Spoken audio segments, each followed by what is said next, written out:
میرے نبی پاک نے تو فرمایا تھا کسی مومن کو بس خوش کر دینا، وہ چاہے لمحے کے لیے ہی ہو، اس کے دل میں راحت ڈال دینا، اسے تسلی دے دینا، روتے ہوئے آنکھ کے آنسو پونچھ دینا، اس کو کہہ دینا میں تیرے ساتھ ہوں۔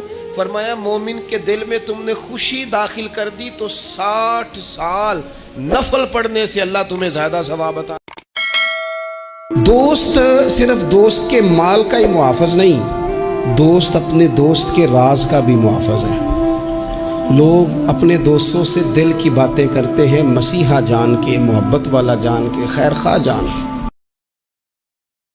حضرت رومی نے لکھا ہے کہ طوفان بڑا تیز آ گیا ایک دن، ایک آدمی درخت کے نیچے کھڑا تھا، ایک بزرگ بھی کھڑے تھے، دو اور نوجوان بھی کھڑے تھے۔ ان بزرگوں نے سب لوگوں سے کہا کہ طوفان تیز ہے، ایسا نہ ہو کہ درخت کا کچھ حصہ ٹوٹ کے ہمیں لگ جائے، یہ سامنے ایک برآمدہ ہے، چلو آؤ برآمدے میں چلتے ہیں۔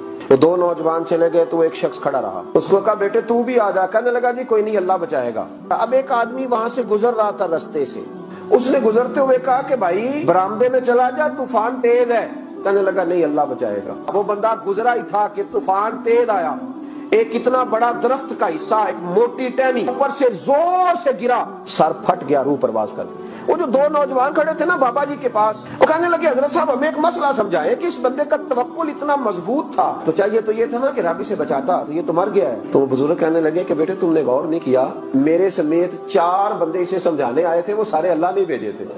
یہ کیا بھروسہ ہوا کہ کنویں میں چھال مار کے کوئی شخص کہے کہ مجھے اللہ بچائے گا۔